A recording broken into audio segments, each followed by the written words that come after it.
Hello বন্ধুরা, কেমন আছেন? আশা করি সবাই আছেন। বন্ধুরা, বাকি থাকবে না রাস্তাঘাট তৈরি করা হবে উপশহর, এরকমটা কিন্তু জানিয়েছেন কিন্তু গণপূর্তমন্ত্রী। অবশ্যই কিন্তু আমরা এই বিষয়ে কিন্তু বিস্তারিত আলোচনা করব। তার আগে আপনি যদি এই চ্যানেলে নতুন থাকেন অবশ্যই কিন্তু চ্যানেলটি সাবস্ক্রাইব করে কিন্তু আমাদের পাশে থাকুন, এরকমই নিত্য নতুন রাজনৈতিক আপডেটগুলি কিন্তু সবার আগে পাওয়ার জন্য। তাহলে চলুন বন্ধুরা, শুরু করা যাক।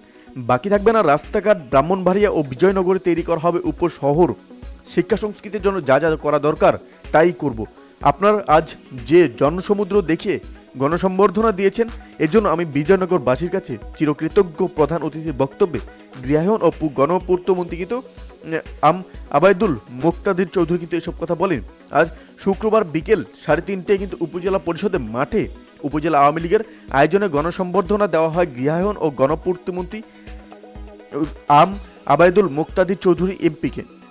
সম্বোধনা অনুষ্ঠানে কিন্তু জেলা উপজেলা সভাপতি জাহিরুল ইসলাম ভুগ্গা সভাপতিত্ব ও আওয়ামী লীগের যুগ্ম সাধারণ জহিরুল ইসলাম চৌধুরী সেহেল সঞ্চালনায় অনুষ্ঠানে স্বাগত বক্তব্য রাখেন এবং যে উপজেলা আওয়ামী লীগের সাধারণ সম্পাদক জাহাঙ্গীর মৃধা। অন্যদের মধ্যে বক্তব্য রাখেন ব্রাহ্মণবাড়িয়া বিশ্ববিদ্যালয়ের ট্রেজারার এবং ভারপ্রাপ্ত ভিসি অধ্যাপক ফাহিমা খাতুন।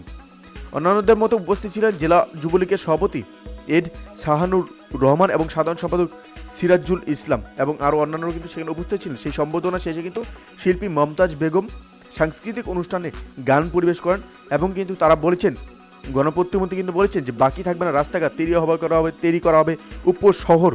অবশ্যই বন্ধুরা, এই ছিল আমাদের একটা ছোট্ট আপডেট যেটি আপনাদের সামনে তুলে ধরা হবে। অবশ্যই গণপূর্তমন্ত্রীকে নিয়ে আপনার কি মতামত সেটি আমাদের কমেন্ট বক্সে জানতে ভুলবেন না। ভালো থাকবেন, সুস্থ থাকবেন, ধন্যবাদ। দেখা হচ্ছে পরবর্তী নতুন একটি কোনো ভিডিওতে। আপনি কোথাও দেখছেন অবশ্যই সেটি আমাদের কমেন্টে জানিয়ে দিন।